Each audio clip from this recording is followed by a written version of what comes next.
السلام عليكم، مرحبا بكم في وصفات اسلامي. اليوم غادي نقدم لكم كاطو غويال كيجي راقي والمذاق ديالو رائع ويمكن لينا نحضروه في جميع المناسبات. وهو كيتكون من 3 طبقات. بالنسبه للطبقه الاولى عباره عن جينواز، والطبقه الثانيه اللي هي الفيتي مخلطه بالبخانيني هو اللي كيعطينا داك الكروكو، والطبقه الثالثه هي موس دو شوكولا، وفي الاخير كنديروا كلاصاج. بغينا كلاصاج ابيض ولا كلاصاج اسود ولا يمكن لينا نديروه رخامي. حنا في هذه الوصفه هذه غنديروه رخامي ان شاء الله، ونخليكم مع المقادير وطريقه التحضير.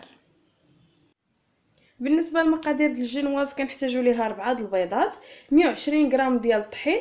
انا نقصت 2 معلقات عوضتهم بالكاكاو، يعني العبار هو 120 غرام. 120 غرام ديال سكر سنيده. وعندنا هاد التريمولين، هي عباره عن ماده كتخلي لنا الكيك رطبه، والجينواز كذلك اللي ما عندوش ما يستعملهاش. وقرصه الملحه. ندوزو دابا لطريقه التحضير. بالنسبه للتحضير كنديروا البيض في اناء وغادي نطربوه بالطراب حتى يتبدل لينا الشكل واللون ديالو، غيضاعف الحجم ديالو واللون ديالو يولي ابيض. غنضيفوا السكر بالتدريج وقرصه الملحه وهاد التريمولين حتى هي. بالنسبه للطحين غادي نغربلوه مزيان باش ندخلوا ليه الهواء، عاد نضيفوه حتى الاخير بعد ما يطلع لنا البيض بالتدريج. نبداو على بركه الله.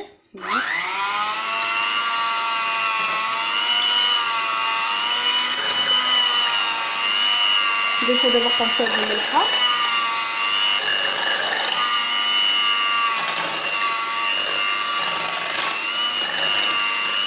نضيفو السكر،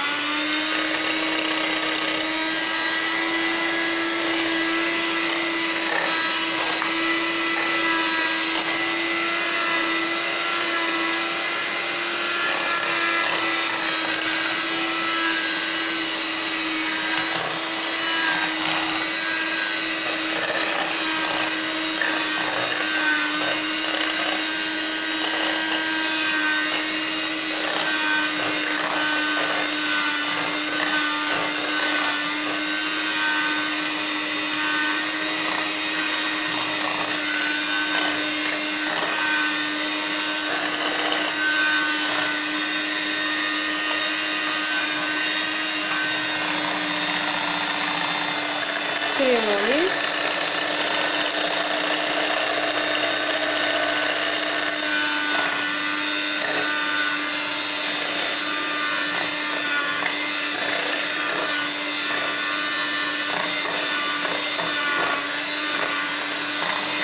انا غادي نستمر هكا حتى يطلع ليا البيض ويضاعف الحجم ديالو، ونتلاقاو باش نضيفوا ليه الطحين. هانتوما كما كتلاحظوا هو بدا كيتبدل ليه اللون ديالو، تيولي على هذا الشكل هذا.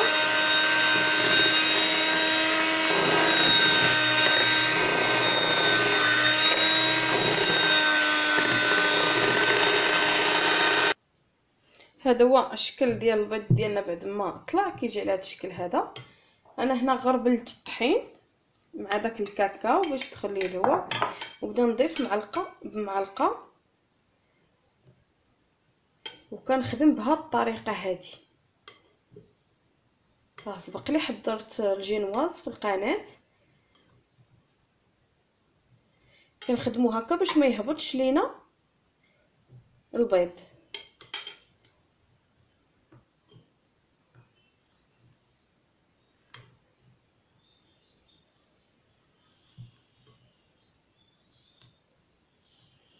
تنجيو للوسط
نكملوا بهذه الطريقه هذه.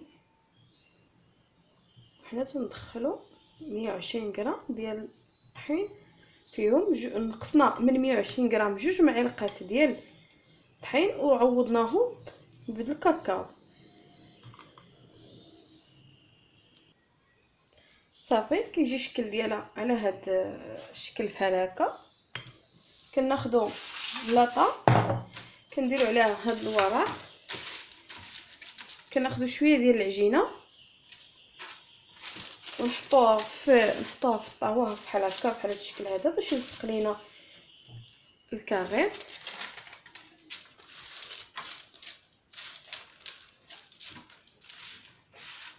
ونطلقوها.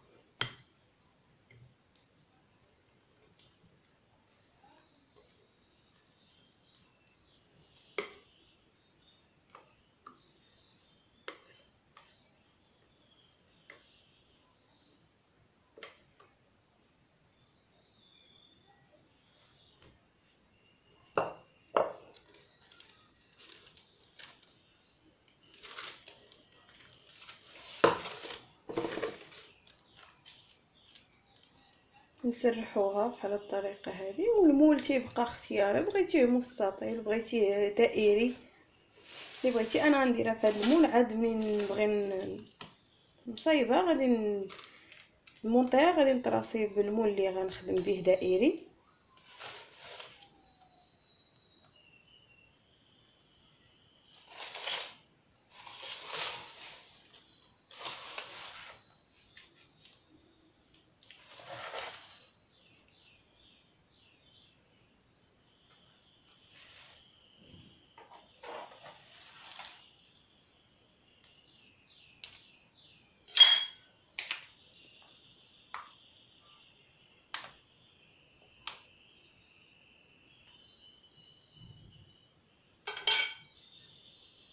صافي.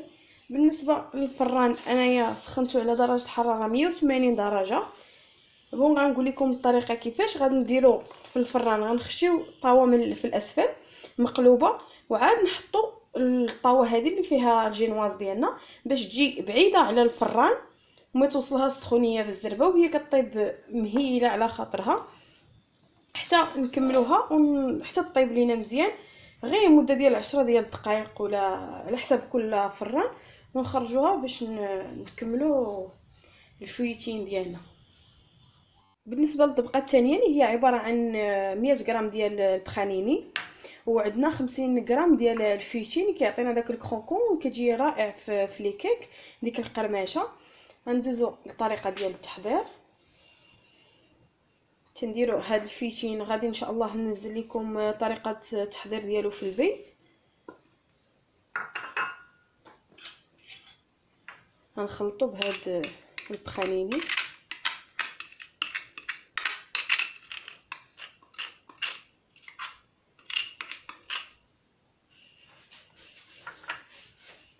نخلطوه على هذا الشكل هذا.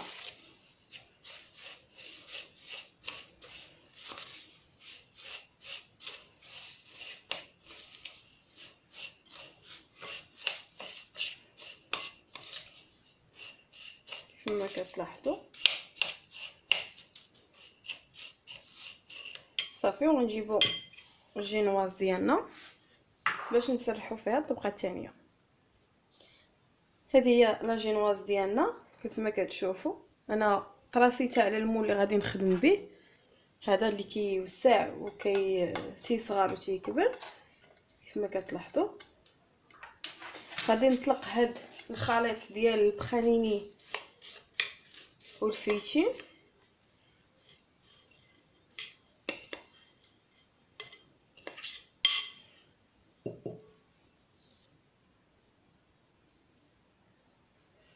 وغادي نقادو بهذه الطريقه بظهر د المعلقه.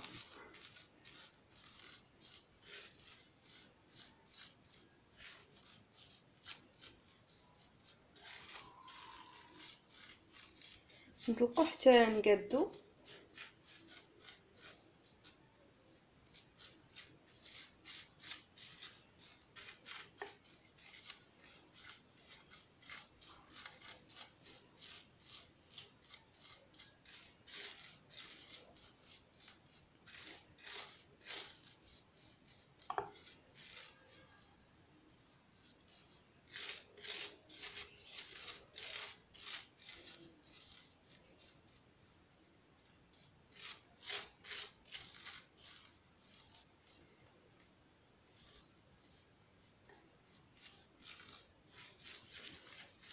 وبهذه الطريقه.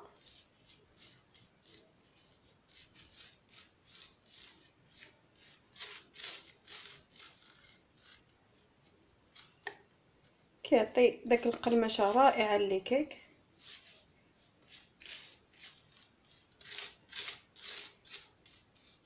راه موجود كيتباع في جميع المحلات ديال اللي كيبيعوا المواد الحلوى، ويمكن لك كذلك تحضريه في الدار.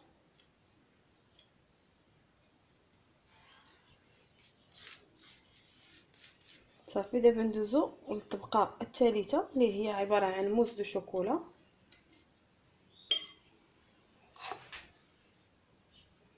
بالنسبه للاموس وشوكولا كنحتاجو 300 غرام ديال الكريمه السائله، كنحتاجو 200 غرام ديال الشوكولاط غيش، كنحتاجو 75 غرام ديال السكر سنيده، كنحتاجو 3 د البيضات غير الصفر ديالهم وبيضه كامله، كنحتاجو 2 معالق من الماء سخون.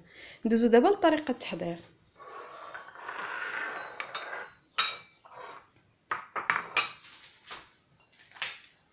غادي نطلع 3 ديال صفر البيض وبيضه كامله مع السكر،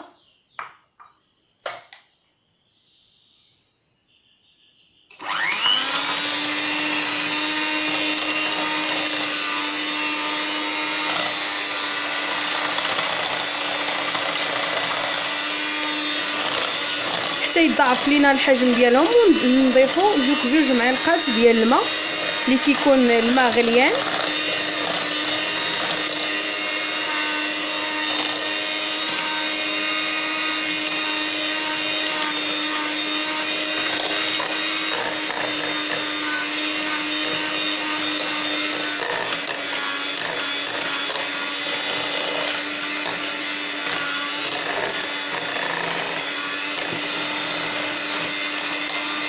بعد ما طلع لينا البيض على هذه الطريقه هذه، كنضيفوا ليه ديك 2 معالق ديال الماء دافي او سخون،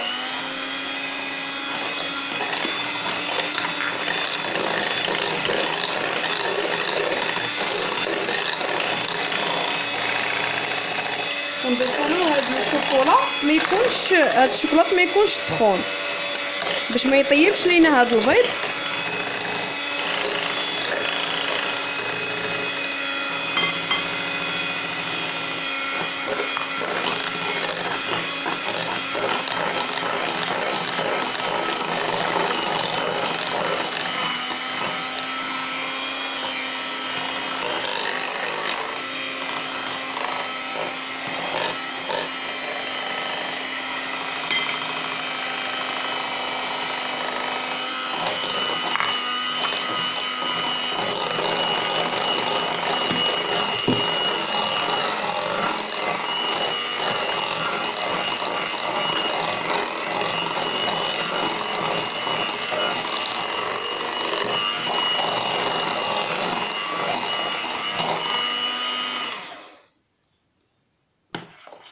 صافي دابا ندوزو نطلعو الكريمه. بالنسبه للكريمه السائله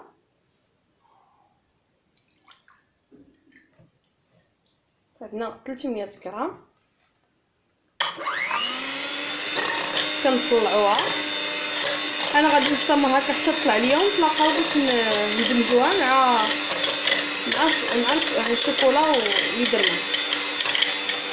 صافي بعد ما طلعت لنا الكريمه كتجي على هذا الشكل هذا، كنجيبو الشوكولا ديالنا تناخدو كميه ديال لا كريم نديروها مع الشوكولا ونخدموها بهذه الطريقه هذه.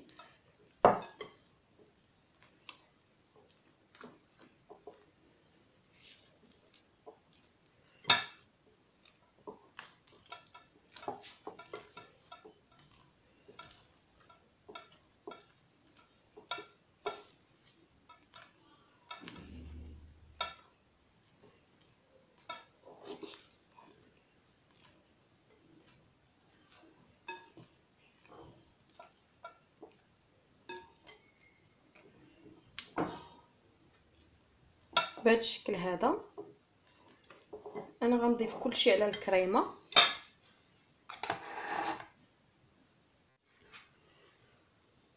نضيفو كل شيء على الكريمه.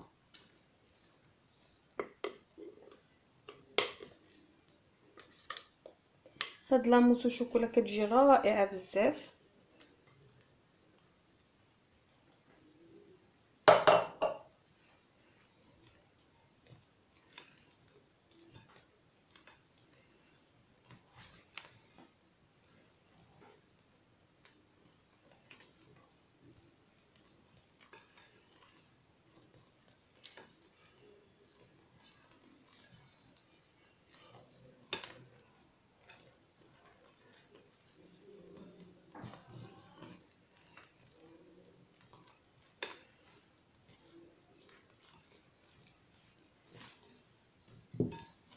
خدموها هكا تمتزج مع بعضياتها.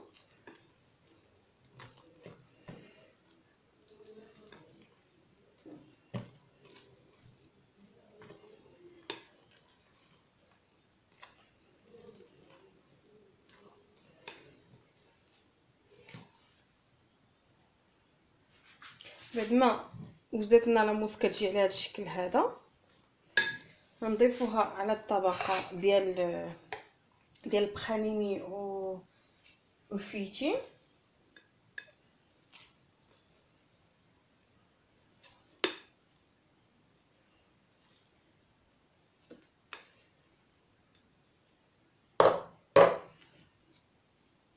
بهذا الشكل هذا نسرحوها مزيان.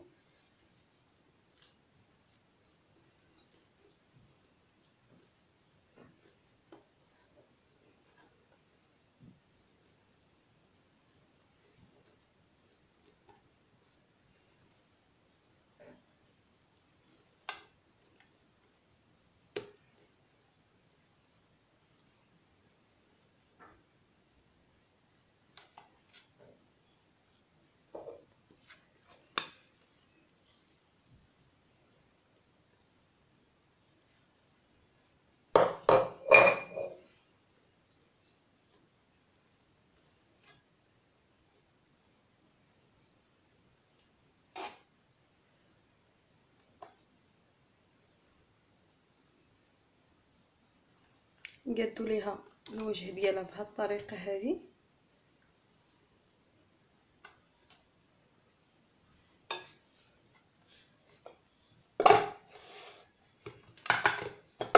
نضربوها شويه باش ما يبقاش لينا الفراغات ما بين الكيك والخبز. صافي ندخلوها للمجمد حتى نقدروا نخليوها ليله كامله او غير 3 ديال السوايع. ملي ندخلوها للمجمد وتقصح لينا نخرجوها عاد نديروا ليها الكلاصاج.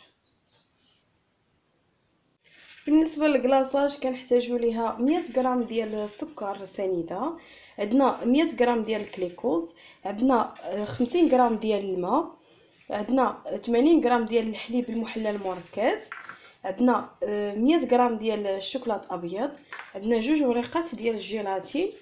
غندوبوهم في الماء. ندوزو دابا لطريقه التحضير. بالنسبه للطريقه ديال التحضير كناخذوا كاسرونه، كنضيفوا ليها السكر سنيده، كنضيفوا ديك 50 غرام ديال الماء،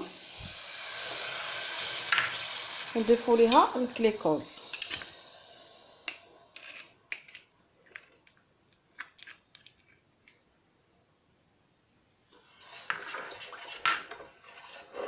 ونحركوه بالمعلقه هكا بحال اللي غادي نخدموا السيروم باللي غنسقيو به الكيك. كيجي على هذا الشكل هذا، نخليوه حتى يغلى عاد نطفيو عليه.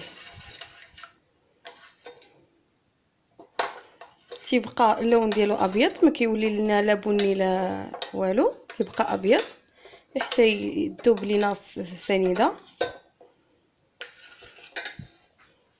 ناخذوا هاد الورقات الجيلاتين نديروهم في الماء بارد بهذه الطريقه.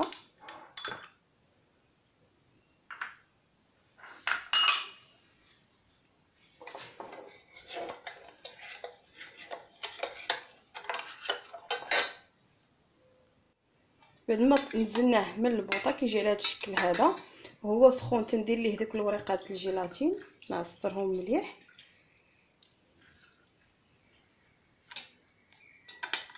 نحركوهم غيذوبوا.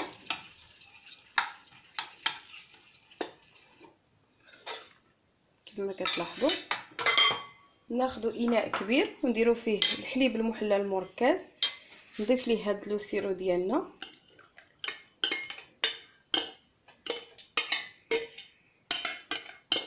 بهذه الطريقه. كذلك نضيف ليه الشوكولاط، انا سبق لي ذوبته.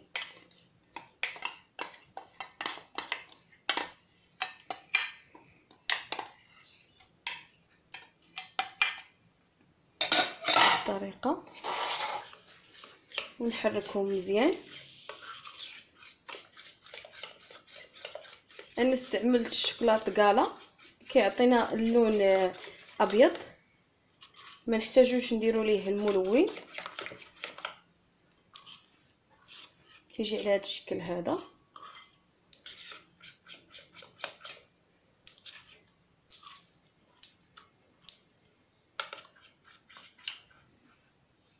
بالنسبه للكلاصاج الاسود كنحتاجوا ليه 50 غرام ديال السكر سنيده، 30 غرام ديال الكاكاو، 50 مليلتر ديال الكريمه السائله، 80 غرام ديال الماء، جوج وريقات ديال الجيلاتين.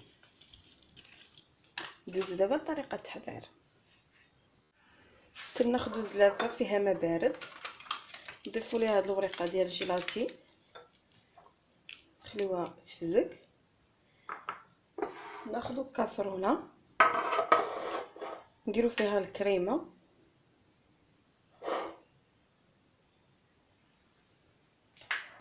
نديروا الماء، ونديروا السكر.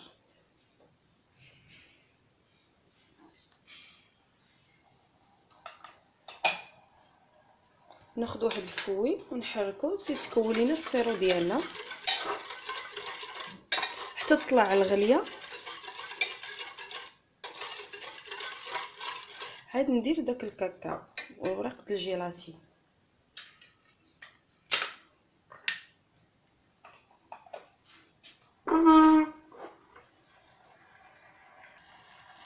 دابا طلعت لي الغليه. دابا كنضيفوا هذا الكاكاو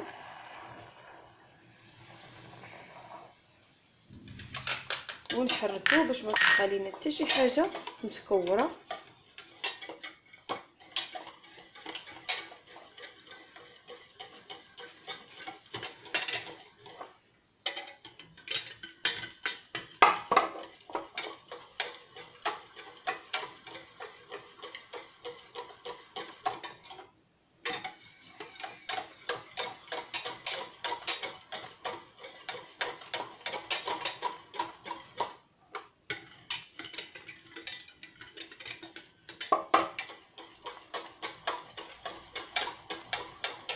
صافي نطفيو عليه.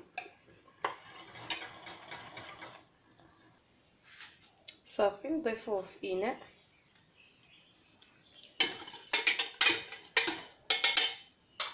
ناخذ هاد السباتيو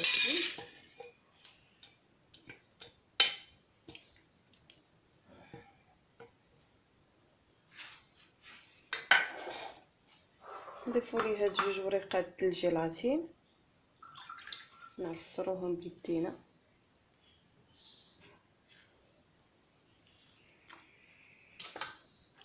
ونحركوهم حتى يذوبوا.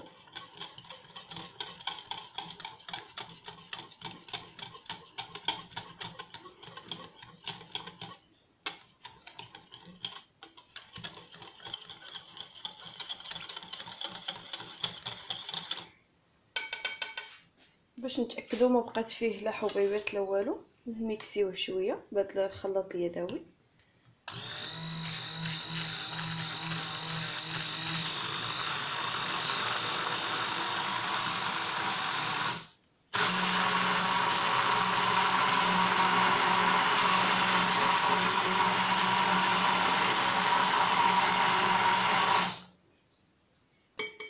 صافي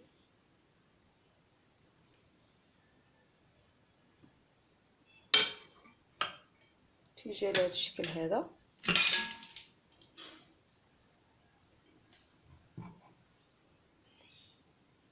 انا غادي نصفيه.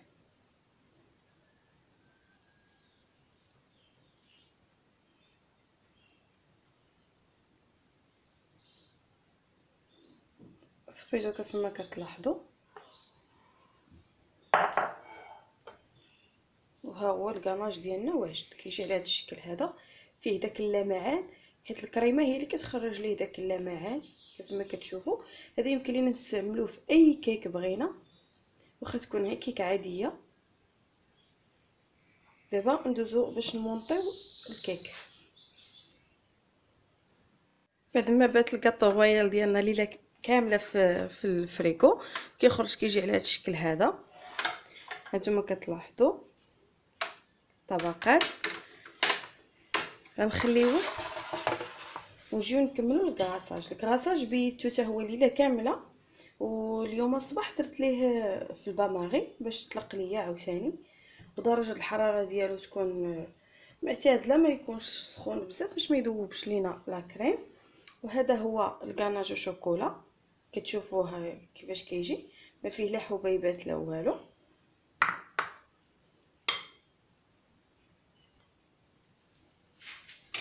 غادي ناخذ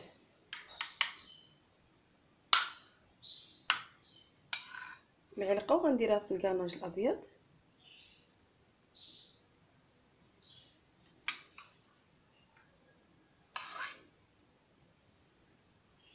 بهذا الشكل هذا. نقبض عود الاسنان ونخلط بحال هكا بهذا الشكل هذا. صافي.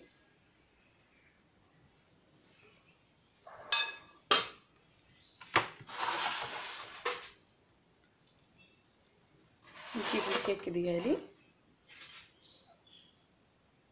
ونخويه.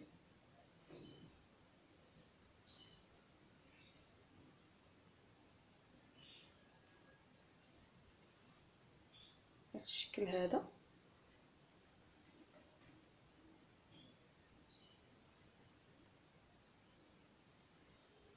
راه كيجي رائع رائع بزاف هذا لوكاناج.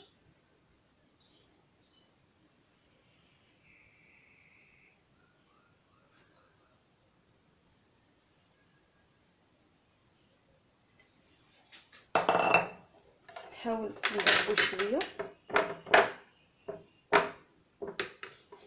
باش يهبط على الجوانب.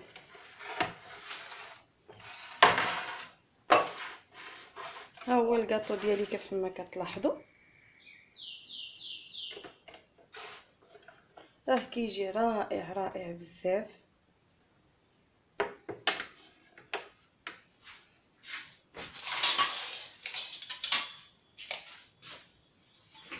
ناخذ شي سباشيو نوصل، نبقى شي بلايص ما تقاسوش لينا بالكاناج.